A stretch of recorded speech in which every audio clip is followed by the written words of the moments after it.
Introducing National Streaming Sports, live and on-demand sports talk programming that you can access 24/7. For the premier sports talk experience, tap into our Roku channel. Start your mornings with Mac and Jack covering all the weekend sports action. Then pour a cup and enjoy all the sports you can drink on the Coffee and Sports podcast. At midday, talk sports from east to west on the Coast to Coast podcast. Followed at night by some hot girl talk with Prim and Proper Sports featuring Sonja Pearson. Talk boxing on the Gloved Fist. Yankee fans tune in for Start Spreading the News. And there's more on the College Sports Huddle and Sports Scope with Robert Butler. There are 20 podcasts in all and 70 weekly shows giving us a 3.4-star viewer rating. To find us on Roku TV, search for National Streaming Sports on the Roku search bar. Click on the logo and you're in. National Streaming Sports, live and on-demand sports talk for America.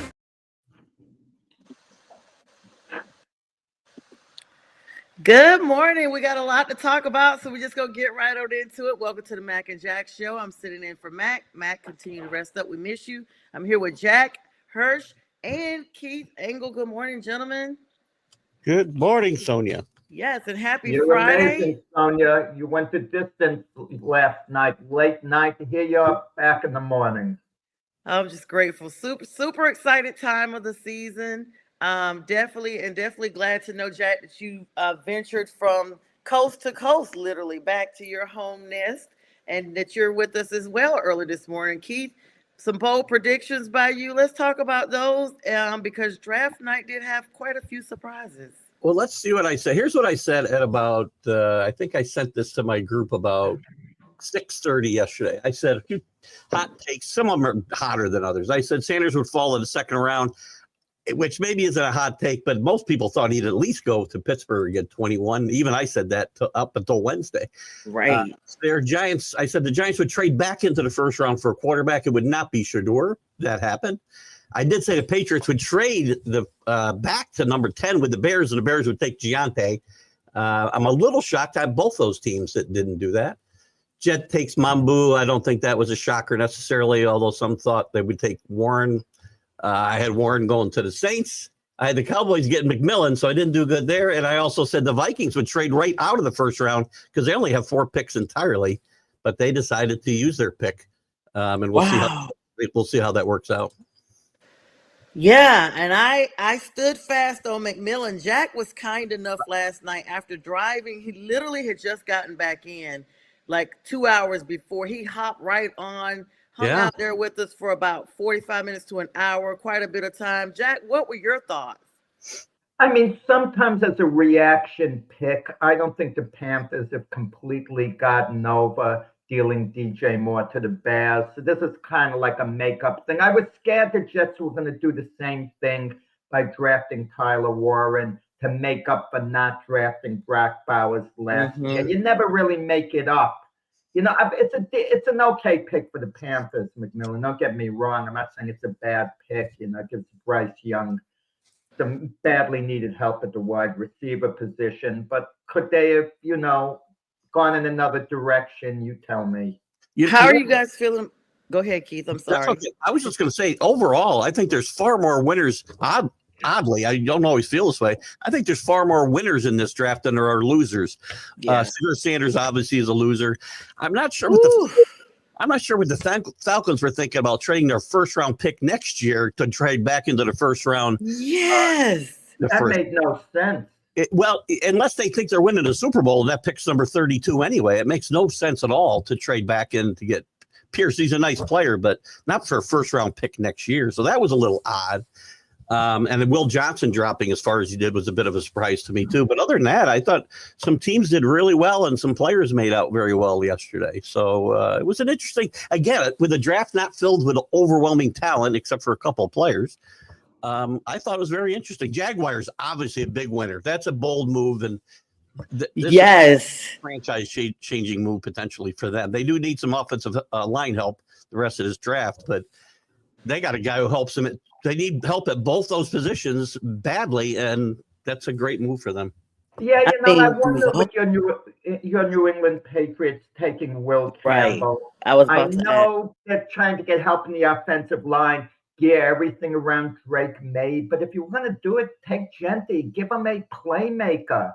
Give him a big-time playmaker. They don't. Who's the big-time playmaker now? Stephon Diggs, who comes with a certain amount of baggage. Well, there's no way for Stevenson to break out, but he gets hurt, and the line hasn't been there. They need offensive line help. My biggest thing was I might have traded back, not too far, but if they traded, say the Bears really wanted Giante, which I think they did. I know they were talking to the Patriots the last 3 days, and if they could have made a deal there, they could have still got the offensive line. If that's where they would have gone, they would have gotten Campbell or Membu, probably not those two based on the way the draft went, but they would have got Banks at 10, so they still could have got their offensive lineman if that's the way they wanted to go. I realize you got to protect your franchise quarterback. That's number one. And Vrabel believes in building your team from the trenches, right? Defensive line, offensive line. So that's and you may see more of that tonight too. I don't know. We'll see how they go. I got a sleeper pick for them in the second round. We'll see how that works out. Good morning, Monkey. Monkey joined us last night, Buffalo Bills fan. He said last night was a long night. Good morning to you, Monkey. Thanks for joining us this morning. And thanks to Brian as well, the 1A cheek, 3 toes. That's good great. morning to you Thanks. guys. Hey, that's nice. Thanks. That was a one of the trooper. rare compliments. I don't get it from you, Sonia. I get it from Keith once in a while, in a rare time. But Yes, Jack. Thank you. We were so shocked, and it was so exciting to have you on. We were so happy. We don't want you to get a big head, Jack. I can't give you compliments. Good morning, Richard. But the big story, that's all we heard last night, Shedeur Sanders. Last night, that over and over and over from the first spell to the last. Shedeur Sanders. And I'll be honest, it wasn't completely unexpected because the reports were filtering in that a lot of teams had a second round draft grade on him, and all of a sudden the Saints seemed to cool on him a little bit late. But I don't get it. This is going to haunt, a couple of these teams. I mean, not take him. He's going to be a good quarterback down the line. He will, and I want to make sure that, and my viewers, they tend, then they, again, there's this anti-Sanders bias among, people on social media. I'm not saying I didn't think he should go in the first round, but not because I don't think he could turn into a player. I just don't think you use a first round draft pick on a guy who's going to be, to me, a 50-50 proposition. So, well, do you read anything between the lines, both of you, with the Pittsburgh Steelers? They're still talking with Aaron Rodgers. And if they drafted Shedeur Sanders, there's no way Aaron Rodgers goes to Pittsburgh. So could that have played into them not drafting him, figuring they have a good chance to have Aaron Rodgers next year? I don't think it plays into it myself because Sanders is not going to be ready to play week 1. He's just not. So they're going to have to sign a quarterback, whether it's him or Cousins is in play in Pittsburgh. And they're taking a quarterback somewhere in this draft. It's going to be, they're going to take a project at minimum. So personally, even if they've taken Sanders, I think it says more about what they think about Sanders than they think about Rodgers and whether he'll come or not. No, my point is Rodgers wouldn't go to the Steelers if they had drafted Sanders last night. Any chance of him going evaporates? I think it's pretty obvious he doesn't want to go to Pittsburgh to begin with. He'd already be there if he really wanted to go. That's what, if I'm the Steelers, I'm not taking Rodgers at this point. And I don't want to go into Rodgers when we want to talk about the draft too much. But if he wanted to be on my team, he'd already be there. They've already started off-season programs. He's missing that important time. So if I'm Steelers, I'm getting a guy who's only coming because I got no other where to go. Yeah, I feel the same way, Keith. And let me grab some comments real quick. Richard, good morning to you. Of course, you guys support Keith by sending him some stars. He does great content, several shows throughout every day. Keith, we appreciate you. Check him out, TGI Sports Talk. Monkey says to you, Jack, he says you were great even if you're a New Jersey Jets fan. The number one. I like that big New Jersey NY. Yeah. And he's up in Buffalo.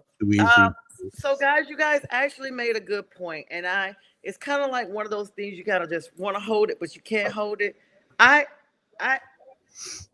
Oh, hang on, guys. My volume just went up here. Talking about, I guess, right when I was talking about Shedeur, something came up on ESPN here, and the volume went up on it, almost like started playing for you guys. My Alexa's off the chain. Wouldn't that be great? They passed a law Shador could stay at Colorado one more year. So I was gonna say, they just retired his number. Okay, so that's number one. Him and Travis Hunter, they did this big production about that. I feel like, of course, last night I couldn't wait to jump on social media after the draft to see what Dion was saying, because he had just, did this big congratulations and God is good for Travis Hunter. Of course, everybody now, Dion immediately put out, Shador had to make a statement, basically saying he felt like, and I had said, he's going to say this was not God's will. So, of course, Dion put that out there, and everybody in the comments was talking about Russell Wilson, Tom Brady, and everybody else that was passed over. I mean, it was just, the fact that all this stuff, we've seen this hoopla around him the entire draft. He didn't show up for the combine. He wouldn't throw, but you expect to go to first round. He's getting picked the next pick. We're going to get excited. He's going to get picked at 34 by the Browns. Yeah, but just not first round. That's he's not a first round. And he's not. There's a lot of guys there's less first round talent in this draft probably than any draft I can remember. That's true. But again, do I think it's going to be I know Jack said some teams will regret not doing it. There's always going to be some of those guys, and nobody sees it coming. But again, I'm just not using a first round pick and paying first round money. Yeah, that's the thing. Too, right? You got to pay more money for first rounders. It's just a fact of life. I would have waited. But Kate, there's a term called a value pick. And back in the day, the Jets one year had 4 first-round draft picks. It's insane. They took Elliott Abraham, and Chad Pennington was there at number 18. They did not need a quarterback because they had Vinny Testaverde, but the value was too great to turn down. Yep. You kind of think one of these teams is going to kind of be forced into taking Shador in the second round because the value is going to be too great. Well, you only had a handful of teams that were going to take a quarterback in any event, right? The Saints, we can talk about Pittsburgh. We can talk about, I guess, the Jets. Some people had them going 7 to the Jets, which I thought was crazy. Yeah. But, value, yeah, but who did they take? The one team that took a pick that I thought was iffy, and they passed on Sanders, and I'm not saying they should have taken him there, was the Saints. I'm surprised what the Saints did with their pick at 9. They might better trade it out of there if they were going to do what they did. Well, maybe they like one of the other quarterbacks, like a Will Howard. Maybe they think they can wait to the 3rd round, take a Quinn Ewers. No one's mentioning Quinn Ewers' name. I don't get it. I'm baffled. You might hear him tonight in the 3rd round, maybe, or maybe not till tomorrow. It's possible. Speaking of value picks, though, before I forget, one of the other shockers to me was when Pittsburgh did pass on Shador, is that they didn't take Hampton, the running back. Yep, that's what I was going to mention next. I thought that was a big shock. And then I'm thinking, great, everything falls into place for Sean Payton. He didn't have to trade up for his running back, and he doesn't take a running back. Well, think what the Chargers are doing. They take Hampton. They got Najee Harris in the offseason. So obviously they're going to be a pound and ground team, during the season in the Jim Harbaugh mold. Yeah, that's the coach, and that was a great pick falling to the Chargers. And again, it shows how these teams still do not value running backs, and they don't want to have to pay them first round money, except for guys like Giante. So the Raiders lucked out too here. They're winners because everybody was trying to trade ahead of them to get a couple of teams anyway. Probably 5 or 6 teams are trying to trade up to get in front of them to get Giante. And did you guys see when Jalen Walker and his family, because they're Salisbury, North Carolina natives, and when the Panthers didn't pick him and they went with McMillan, the reaction, they were literally booing at his party. At his draft party, booing because he wanted to stay home. But of course, he's going to be in Atlanta, not too far from home. But, what were your thoughts on that? Were you guys surprised? Let's talk about our individual picks. Were you guys surprised that the Panthers went with McMillan? I know throughout we've done a couple of mock drafts, and nobody ever really gave it to McMillan. I thought from the start it would be McMillan. I had read a couple of analyst comments about that, and I kind of stuck with that. Well, he'd been up and down the board. I mean, people had him as high. The Patriots at one point were supposedly locked in on him 6 weeks ago, and that fell away pretty quickly. I mean, he'd been anywhere from like that fourth spot all the way down into, falling into the late teens or 20. Yeah. And I'm not sure what the deal is with him. He's got great size. He's fast. He's a prototype NFL wide receiver, and I think it's a great pick for the Panthers and for Kyler Murray. This is the best thing they probably could have done with that pick. Well, that's Arizona, Kyler Murray. I don't understand the You mean team. Bryce Young? They do the size. I don't understand the lack of imagination that these teams have. If I were GM, I would value a guy who was drafted last year who, for whatever reason, maybe didn't fulfill his potential. For example, if I'm the Jets with the 7th overall pick, you know what I do? I call the Arizona Cardinals. I give them that pick for Marvin Harrison Jr., who's going to be a star in the league, whose progress was a little slow last year, probably in large part because him and Kyler Murray couldn't completely get on the same page. They treat these players like a car that just left, the showroom. It's all of a sudden devalued as soon as it leaves the showroom. But there's some good, value out there. I mean, Keith, you said last year Marvin Harrison Jr. was the best player in the draft. I agreed with you. I mean, don't you think, like him to New England, for example, number 4 overall, if they called Arizona and they offered that pick, don't you think Arizona would flip-flop and they would get like an elite wide receiver for years to come? I would have done that, actually, because I still think he'll be the best player in that draft. I'm not judging him off of one season where he came along a little bit at the end. And again, I don't think the Cardinals or teams don't do that because they don't want to admit they made a mistake, first of all, right? No, if they get what's perceived as equal value, then it's okay. Then they will move on. Yeah, let's grab some comments real quick, guys. Carlos, Ryan, good morning to you. Carlos says the Giants should have gotten more than just Carter and Dart. He said, what a waste and terrible decision by the Giants, especially the way this class of players were ranked. I agree, especially when they traded back best player in the draft. First of all, they got a guy who's going to be a game changer on defense. Carter's a great pick. And trading back into the first round, you have to have a quarterback. You had to come away with a quarterback, and they got the second best quarterback. He's not ready to play now, but none of these guys are, except maybe Ward. He'll have to play. I thought they got a guy. He's going to be their 3rd string quarterback this year. They're not going to make Jameis Winston the 3rd string quarterback. So what did they do with DeVito? It's going to be a couple of years. And we keep thinking Brian DeBall is this quarterback guru because he's linked to Josh Allen. Yeah. Maybe, he had little to do with Josh Allen's progress. Maybe Josh Allen's just a generational talent. The Giants management left Shine and Daboll in a precarious position. They have to try to win now, so they pick Carter. He will help today. But they also, to do right by the franchise, you can't just pick guys that are going to help me tomorrow because you're not winning the Super Bowl this year no matter what you do. So they have to plan for the future, and I think they did a very good job in moving up to get Jackson Dart because Dart was not going to go much later than where he went. The Rams were interested in him. There was a lot of teams that were going to look at Jackson Dart. He's the 2nd best quarterback in this draft. Not today. He's not a starter today. Yeah, he's their 3rd stringer now, Jack, but a lot of quarterbacks have been drafted in the first round who were 3rd on the depth chart. Tom Brady for one, but he didn't get picked that early. I shouldn't go there. I always go.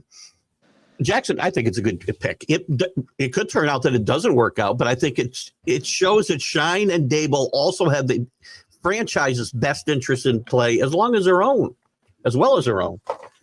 So they want a lot of pressure to draft a quarterback too, a young quarterback.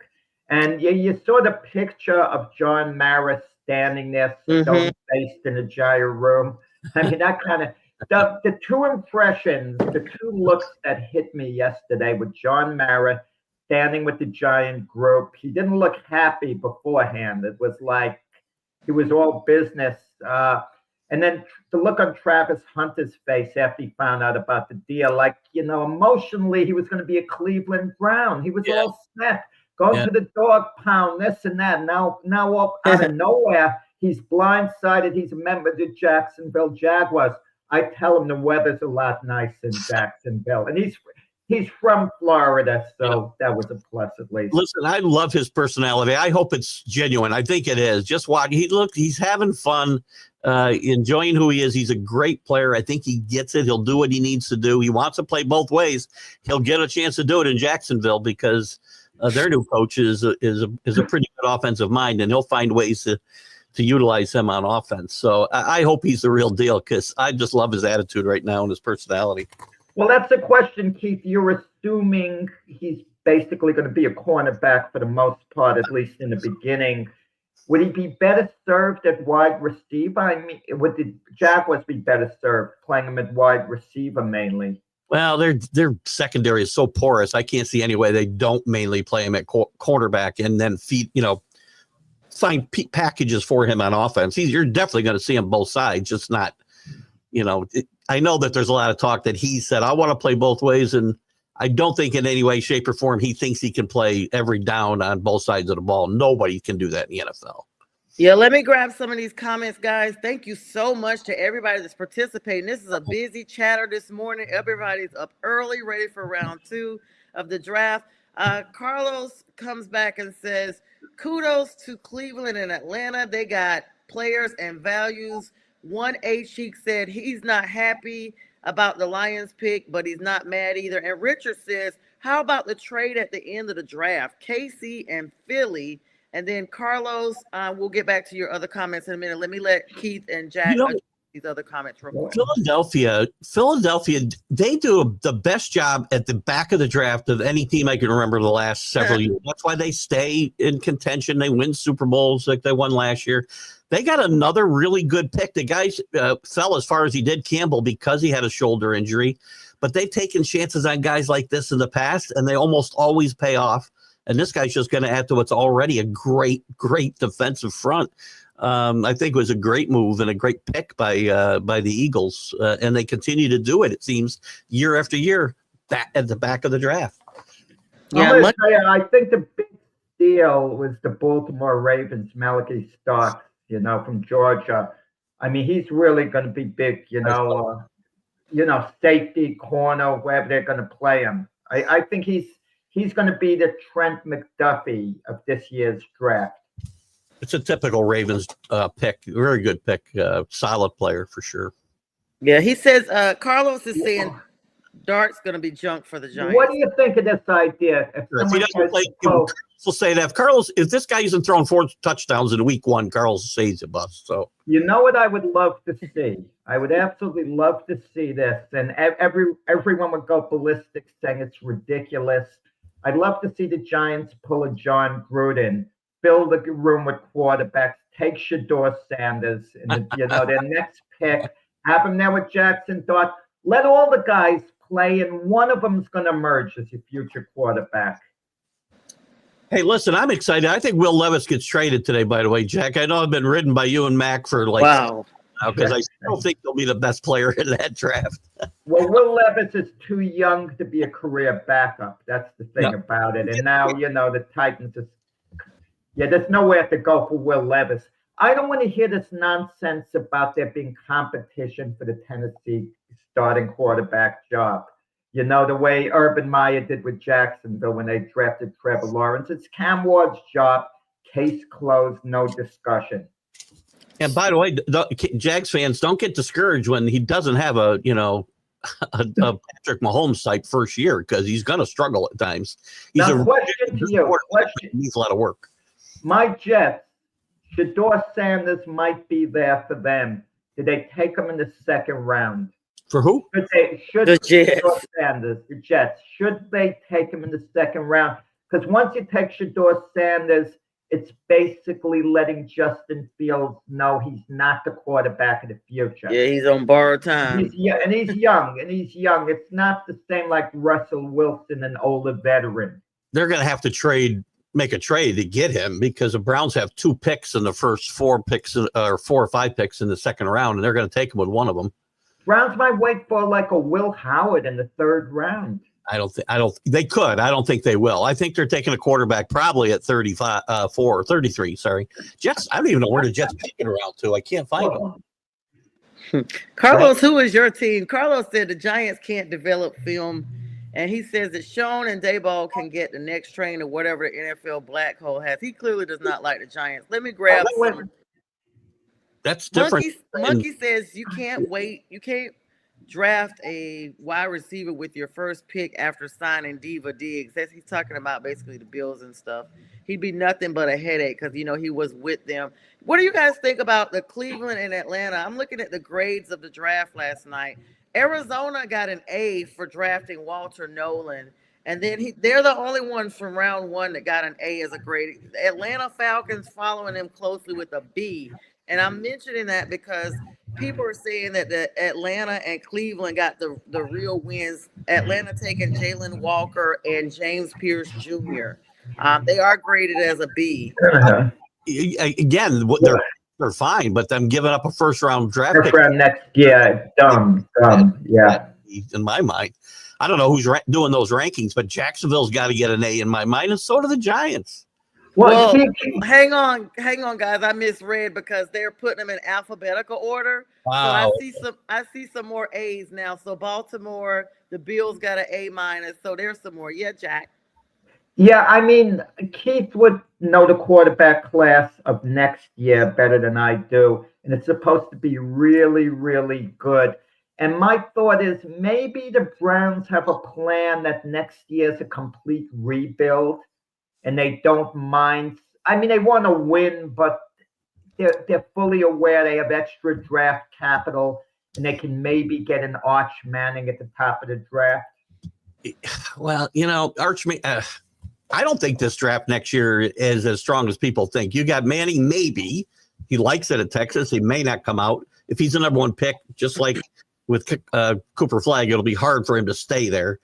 But besides him and Alar a little bit with Penn State, maybe Nussmeier at LSU, I don't see a lot of guys who are no-brain first-round draft picks in this next year's draft either, other than those couple guys. He said undercover win for the Jets is what Carlos says. Well, they have a good offensive line, know. That's a very good pick for them. It's a safe pick, and he's a very good player, and you got to protect your quarterback. What do you guys think about Mount?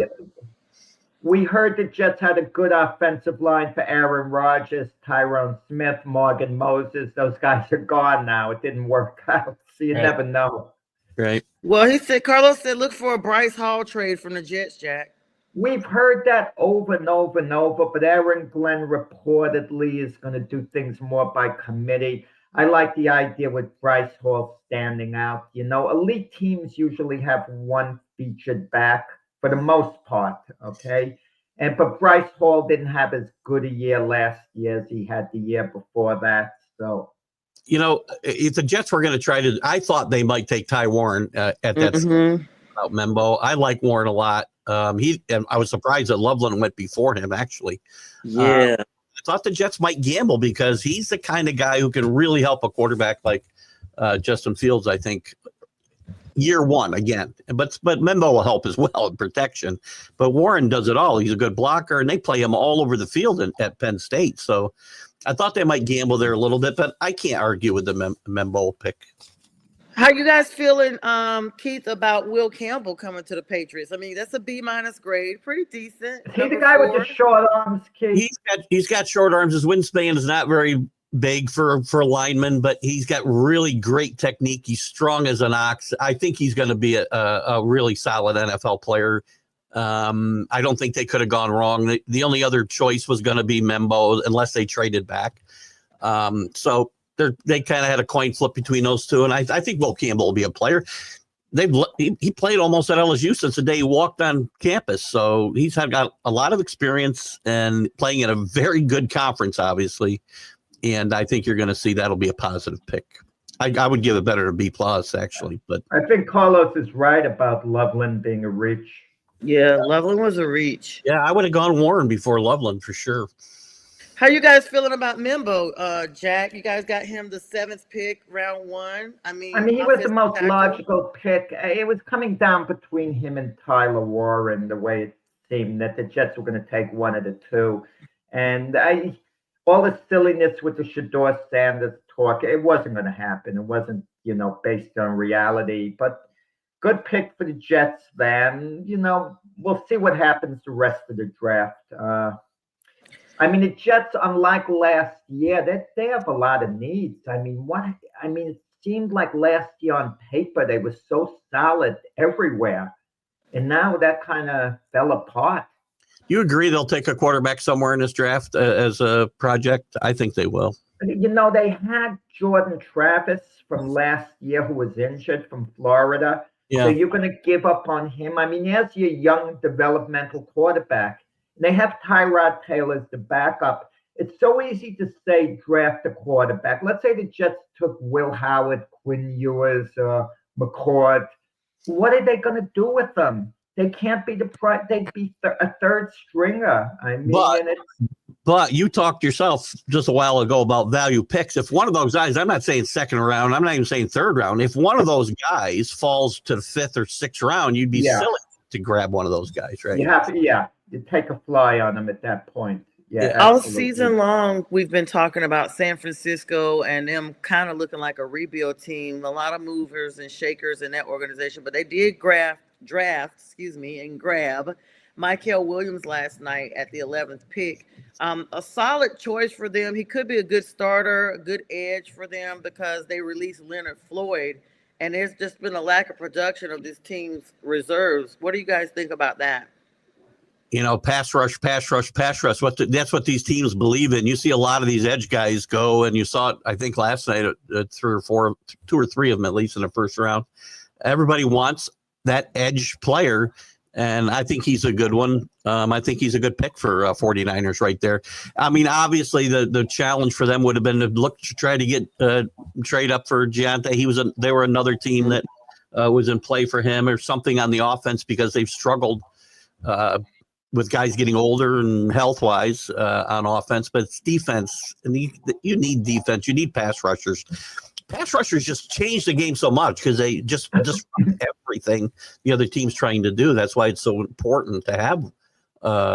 That's why the Eagles are so good, right? They what you want to do. They got an egg on their draft. We sometimes see these redrafts like 1 year later. And when you talk about Michael Williams, you think of Jared Verse in a way. If the teams could redraft 1 year later, I mean, he went to the Rams at what, Keith, about 21 or thereabouts. Way late. But imagine how high he'd be drafted this year. He would probably be top 5 in a redraft. 100% be a top 5 pick right now, for sure. Let me ask you guys a question. So during the whole draft process, we heard about how Travis Hunter said he wanted to play on both sides of the ball. Do you guys think that the Jaguars allow him to do that? To some extent. I mean, there'll be packages for him, as I said, on offense. He's not playing every down. Nobody can do that. He's going to be exhausted. Yeah, nobody can do. He did in college. That's one thing, right? And that's still a superhuman accomplishment in my mind. Right. There's no way he can play even 80% of the snaps on offense. Let's just say he plays cornerback. He's not playing 75 or 80% of the snaps on offense. He just isn't. Yeah. Keith, I don't know about that, Keith. I mean, he's young, has all this energy. You're putting him in a position where he can't. Keep in mind, there's a lull between plays. You just recharge yourself and so on. I think he can actually do it, Travis Hunter. But just because you're not targeted on every play, say as a wide receiver, does not mean you're not exerting yourself. You're not blocking. You're not having to run full out on routes. Unless you're, taking plays off like a lot of guys do. But that's not going to be this kid. Just my opinion. I think it's the opinion of a lot of NFL people. Nobody's going to be able to play that many downs on both sides of the football. It doesn't matter. You can play him. Yeah, he's young and got a lot of energy. You want to burn him out in 3 years. Are they going to appease him, maybe make him happy if they limit the amount of plays he has on one side and the ball, let him return punts and kickoffs? Yeah, I wouldn't. I'd use him in those types of situations. Yeah, absolutely. I want to listen. I want to make use of his unique talents, right? But again, not put him in a position to. Again, you get tired. That's when you get hurt, and that's why you have to protect these kids from themselves too. But again, I would make use of him on offense because he's a unique type player. You don't see this kind of kid come along every day. Yeah. Good morning, Scott. Scott says he loved the emotion of Will Campbell last night, and what he said was awesome. Yeah. Just a beautiful moment. We saw a couple of moments, some fathers crying. I'm going to tell you what Sonja's favorite moment of the draft is, Keith. I feel I know Sonja well enough to go out on the limb and say that she loves those Roger Goodell hugs. Yes, he needs hugs. So many people hate him. He Did just you see? smothered in love. Goodell is doing the hugging. He's the one on the attack. I know, but still, they're reciprocating. You know, some people were saying, you know, he was out there on a bicycle and all kind of stuff. I was like, is this Cirque du Soleil? What's happening here? He was very disappointed at Green Bay, the crowd itself, boo him more or less because he enjoys that byplay with the crowd at these drafts, and they really let him alone last night, pretty much. Let me tell you guys what's crazy. Last year, the draft in Detroit, the first night, 275,000 people. Last night's opening, only 125,000. Like half, not even close. There's only to 60,000 people live there. I got to tell you something. This sounds crazy now. 1986. I'm working in Manhattan. The draft is going on. I forgot the hotel. I take a break from work to go to the first round of the draft, and I just go grab my seat on the balcony. The available seats. Yeah. There's no, it's just another afternoon, and they're announcing the names. And I remember this is 1986. You saw him, Keith? You can walk in on your lunch break into the draft on a weekday. I saw Jack in 1986 booing the Jets pick while he was on his lunch break. Wow. That is so freaking cool. I wish we could find a clip. Yeah, if you could go back in time, it would be astonishing. It's funny. Yeah, there was like 150 people in the building when they would do these drafts. Yeah. Man, and then in Lower Manhattan, such a beautiful city, one of my favorite cities as well, just to have that experience and just to know what it is now. Scott said he think it froze over Green Bay because it chose a wide receiver in round 1. Yeah, you know what? Get the feeling. I'm sorry to cut in. Did you get the feeling it was a little dig at Aaron Rodgers for the first time since so-and-so we got a receiver, giving Aaron they tweaked him a little? Maybe. I thought so. Maybe. I think it's also a good pick for Green Bay and Jordan Love. Again, I think they're winners last night too. Golden's a burner. Again, he's got some work to do to become a top level NFL receiver, but talent is there, man. He's a really talented player. What you guys think about Greg Zabel from going to Seattle? That was a pretty good pick. I mean, Seattle definitely, now they don't have Geno. They're going to be looking towards doing some big things.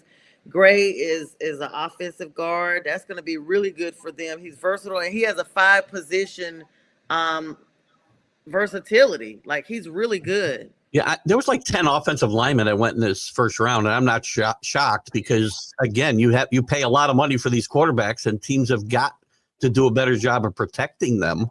Mm-hmm. Again, that's one of the knocks on Sanders, by the way, was the fact that he held the ball too long and got sacked like 90 times the last 2 seasons at Colorado. So, again, these are all important things. And offensive line, I think he's starting to see that they need guys to protect these expensive quarterbacks. Well, they got him Cooper Kupp, but Darnold's contract is such. If he's a disaster in Seattle, it would be like $55 million for 1 year. So they'd be paying him like an elite quarterback for 1 year. If they moved on from him 2 years, it's something like 60. I forgot what the amount was. I shouldn't start going with the totals. But the contract is structured where they take a hit for 1 year, but then they can move on. I think for quarterback somewhere as well in this draft. I know they got a bunch of them on roster right now, but they may take a flyer on somebody in this draft just because of that Well, fact. Drew Lock is the backup now at Seattle. Yeah. Well, we saw how he did. We saw how he did. Jack, Rick wanted to know, was that the year that Night Train Lane was drafted? Night Train Lane? No, that's a draft I went to, 15 years before. Night Train Lane. That's one of the best nicknames in NFL history. Sonja, go to YouTube because you can find some of these old draft videos, and you'll be shocked. Go back to the 70s. There's no crowd there, just a bunch of guys sitting around telephones. Yeah. Wow. Yeah, it's like you could really get in and look at the millions of dollars they make now with the crowds of people. Everything's a moneymaker. So crazy. So Tampa Bay gets a B+. Gonna look at because they got Emeka Egbuka. Now a lot of people were talking about him coming into the draft. Of course, they re-signed Chris Godwin before the draft started, and Mike Evans is still is going to be a free agent after this season. So they literally are looking to the future already by bringing in Emeka. You guys think so? Mike Evans, they can't move. Mike Evans is a legend in Tampa. He is. I mean, he is. I don't think they'll go anywhere. Listen, Ohio State's become a wide receiver I mean, they're putting wide receivers everywhere in the league, and this kid is going to be very good as well. Again, maybe he needs a little bit of work, but they can work him in. And by the way, Ohio State was looking. They were one of the things that was really talked about a lot before this draft, that Ohio State may only have one first-round draft pick after winning a national championship, which would have been a bit odd. I think the same thing happened to Michigan a year ago, but I think they got 4 yesterday. So that is wild. And Rick picked up earlier, there was 3 Georgians, UGA dogs, that got drafted in the first round. That's not unusual. See the dogs go hard. The Commanders did not get that good of a pick, according to the analysts from the draft pick last night. They got Josh Connolly Jr. From Oregon. Picked them up in the 29th. I mean, of course, by the time you get to this, like you guys said, this was not a heavily stacked draft. By the time you get past the 10th round, it's just dwindled significantly. They did trade for Laramie Tunsil and move Brandon Coleman over to the right side to compete with Andrew Wiley. But I mean, what is this really a big ad for Washington to bring in the offensive tackle? Yeah, well, the one place the draft was fairly deep was defensive linemen and offensive linemen, and you saw a lot of tackles go in this first round. That tackle position is as important as the quarterback position from a different perspective, right? Mm-hmm. I think it's a good pick when you got a young quarterback. You're not going to do better than that value-wise, to use Jack's phrase. I think at that point, you could reach for another offensive weapon, maybe, or a cornerback.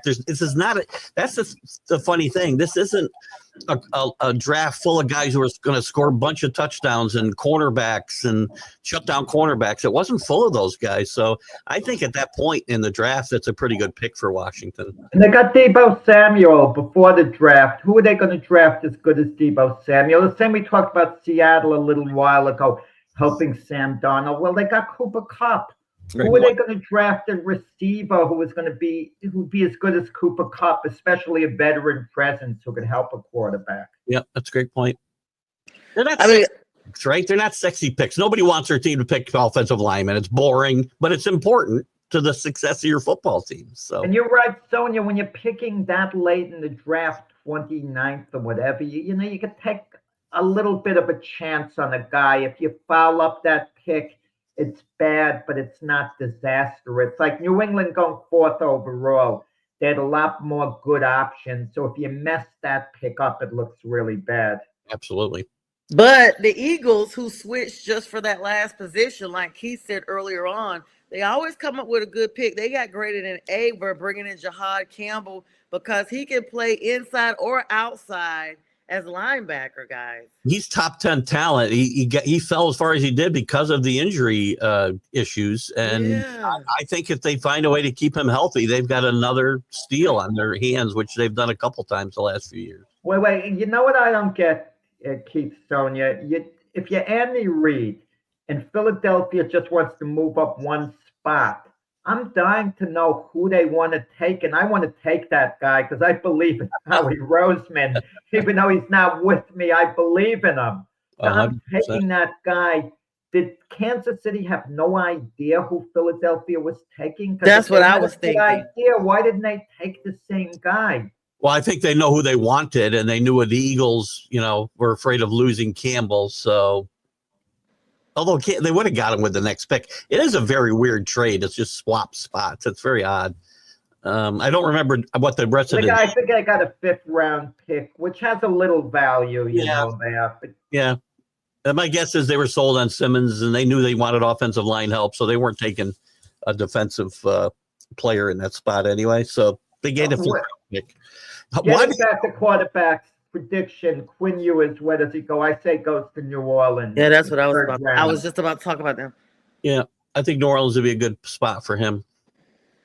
Yeah, speaking of New Orleans, they got Kelvin Banks Jr.'s last night. This is the 4th offensive lineman they've taken literally in the last 6 drafts. They always are grabbing offensive linemen, trying to build that line up. But they had a need, especially after Ryan Ramczyk retired and Trevor Penny, the end of his contract year. I mean, they got the number 9 pick. I was shocked about this pick. I'm going to be honest. I was kind of riding with Jack the whole time that this would be a Shedeur position. And once Shedeur slipped out of the top 10, then I was like, okay, he'll go to number 21.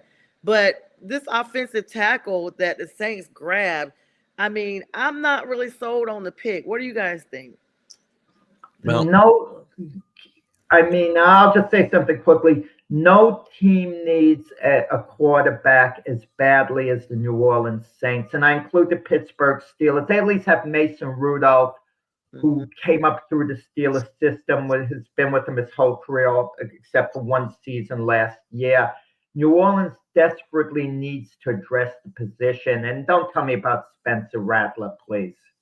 No, I agree. But I'll make I would look for a quarterback, but I would have traded out of this 9 spot because I could have got anybody that I wanted, obviously, later on. So you could trade out of here and get more draft picks in this draft or in the future, and I would have taken a quarterback. They could have traded down and got Jackson Dart. So that's what I thought was going to happen. Yeah, I think that would have been smart. Listen, offensive linemen are important. I keep saying that, but if you don't have a quarterback, they're not important. So. Good morning, Mike. Mike Carico, one of the producers over at the Huddle Sports Network. Thanks for joining us this morning, Mike. Yes, getting ready for round 2. The Bears pick, the Chicago Bears. That's Mike's team, NFC North. What do you guys think about them grabbing their pick? Let me see, who is this guy? They took Loveland out of Michigan. Loveland. Yeah, Loveland. What do you guys think about? I like him, but I don't think he was the best tight end on the board. I think it was Warren. I'm surprised they passed on him. They obviously had their eye here. I thought they might trade up, Mike, if you're a Bears fan, because I know they wanted to get Sunday, and I was surprised. And they probably did. They were trying to get ahead of the Raiders and couldn't come to a deal with the Patriots or the Jaguars. Well, hopefully it gives Caleb Williams some opportunity to move the chains, is what they were saying, bringing Loveland in. I'm guessing that the Bears were a little bit upset when, your Panthers took McMillan. Yep. My feeling is they were looking for the help for Caleb Williams, and McMillan would have been, a great. And they were looking for Genty too. They wanted Ashton Genty. They were. Yeah, but he was expected to go to the Raiders. Yeah, he really was. Yeah, this kid's more of a traditional tight end too than say Ty Warren. So it might be that, and the Bears wanted that traditional big target for Caleb. I think this offseason and even this pick, while it might be a bit of a reach, I think the Bears and Caleb Williams are set up to make a big jump this year.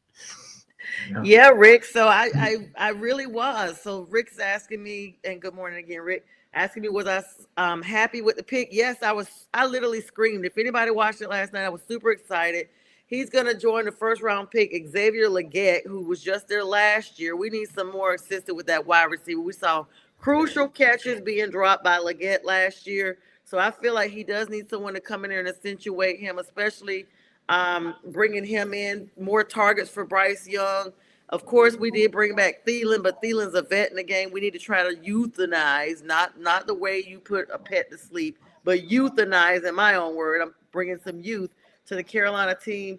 But it is surprising to see that he came off the board in the top 10. I will say that, because McMillan, even though ranked pretty high, I wouldn't have put him in the top 10, maybe top 15.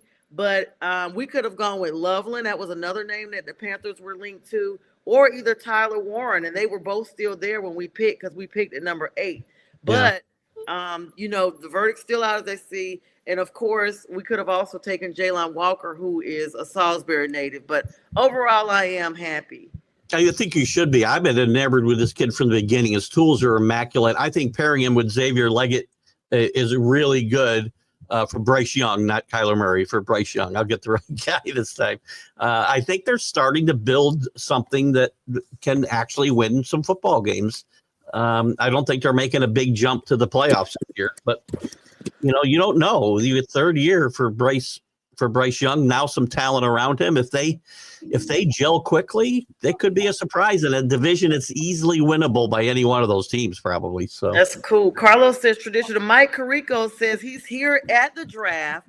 They let 200,000 people inside, but only had room for 100,000. Oh my God, that's horrible.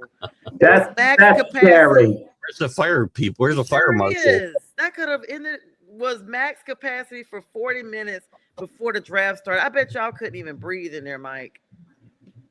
I saw one shot of Pags last night. I don't know if there were more. Did anybody see more of Pags? I saw one shot when the Eagles picked. I didn't see the. I didn't pay attention to that. I'll go back in there because we got to see Pag. Warren and Caleb would have been a better mix. Okay, for Caleb. They're saying that Caleb Williams would have been better with the Warren pick for Chicago. Yeah, I liked Warren better than Loveland for sure. I think it would have been a better fit for the Bears, but Loveland's good too. You guys think for it? Yeah, you guys think Shamar Stewart will improve in the NFL? He only had 4.5 sacks in 3 seasons with Texas A&M, but the Bengals drafted him last night in the first round. He's been hurt a lot, right? Yeah. Yeah. Listen, the Patriots drafted Richard Seymour years ago. He had 1 sack in his senior year at college, and he went on to become a borderline Hall of Fame defensive lineman. So I wouldn't read too much into those numbers. So real quick, as we have about 5 talking minutes. We got 5 talking minutes left, and then we'll start wrapping up, guys. We appreciate everybody with all the comments, likes, love, shares. Just great, busy morning, exciting time of the season. And so great to have Jack and Keith here with me this morning. Listen, Mason Graham to the Browns. This is where I thought Shedeur would really go. They picked number 5. They need a quarterback, guys. There's no way they're going to continue to bank on Deshaun Watson, or I think they got Pickett up there. Whoever they got up there. They have Pickett and Joe Flacco, the Browns. Yeah. But they're going to get Shedeur. They have the next pick in the draft, right? They have 5. Don't be so sure that they're going to take him, Keith. I mean, they might wait till the 4th round for Will Howard type. If they don't, I don't know where Shedeur is going to end up, quite frankly, if they don't take him at 34 or 38 or 30. Shedeur's got to go before the 3rd round is out. He probably goes in the 2nd, but it's too embarrassing to a team to bypass him, even if you don't need a quarterback in particular. Even the Jets, for example, if he's down the 3rd round, I mean, how do you not take him? Well, here's the thing. If the Bears don't take him, you got the Texans. They don't need a quarterback. The Titans aren't taking him. Maybe the Raiders won't take him. Patriots aren't taking him. Bears aren't taking him. You got the Saints at 40. Maybe. Yeah. Okay, so we got some comments here. Good morning to you, Al. That's my classmate. We grew up together. Thanks so much for joining us this morning. How come you're so much older than you? Thank you. So Mike is saying Bears pick at tight end, says the Bears offensive should be explosive and some more points. Ben Johnson being aggressive to make a top 10 in the draft. I still worry about their wide receiver positions a little bit. I like DJ Moore. He's got to stay healthy and on the field. Allen was starting to show his age a little bit last year, and that could be, again, part of the wide receiver issue. They had the young kid from Washington too. Escaping. Rome. Yeah, Rome. Scatterboo. First name. Yeah. But Scatterboo. That's that's who what- I'm looking for. Well, he'll go in the second round here, I think. Yeah, I want it. Mike is talking about how crowded it was there. He said it's a whole paragraph. He said it was 100,000 people. They put people in the stadiums. We saw the stadiums because it was so many people. Imagine getting your ticket to go there, because I almost went, guys. I almost went with Pink Fan Fur, but we couldn't find a hotel that was reasonable. They were talking about the microtel was $900 a night for the microtel, guys. Well, they're going to start making this event on a Sunday, I think, to mirror the Super Bowl. It would maybe start 4 in the afternoon and, maybe make it a national TV thing as opposed to an ESPN weeknight. Yeah, that's hard on a work night. And, Well, it's on imagine, national like, TV. ABC had coverage last night. That's where I watched. Oh, I didn't realize that ABC actually had it on. Wow. Oh. I didn't realize that. The ESPN Game Day crew does the ABC. Just a quick comment. It was so easy to forget the Knicks won a big playoff game yesterday. Yeah. Went up with the Pistons, and I forgot about it. I forgot. I was so attuned into the draft.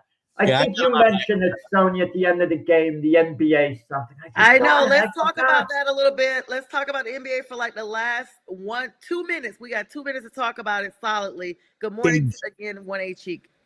Big win for the Knicks last night. Their offense, they look like Carmelo Anthony was running that offense in game 2 with I love Brunson, but he can't hold the ball the way he does, and 4 guys just looking at him. Last night they spread the ball around. I think they had 3 guys with 30 points last night. Big win in Detroit on the road, and I won't talk about home court advantage, Jack. They regained home court advantage. Up 2-1. Don't tell me regain home court advantage. NBA playoffs. This is a competitive time of season for them to be having the playoffs and the draft is wild to me. It's like it's just playoffs for their Knicks versus Pistons.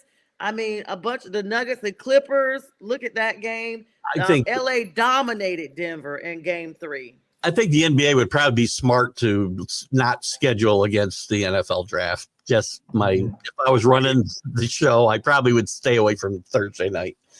Yes, and the Warriors are, of course, going to be facing the Rockets again.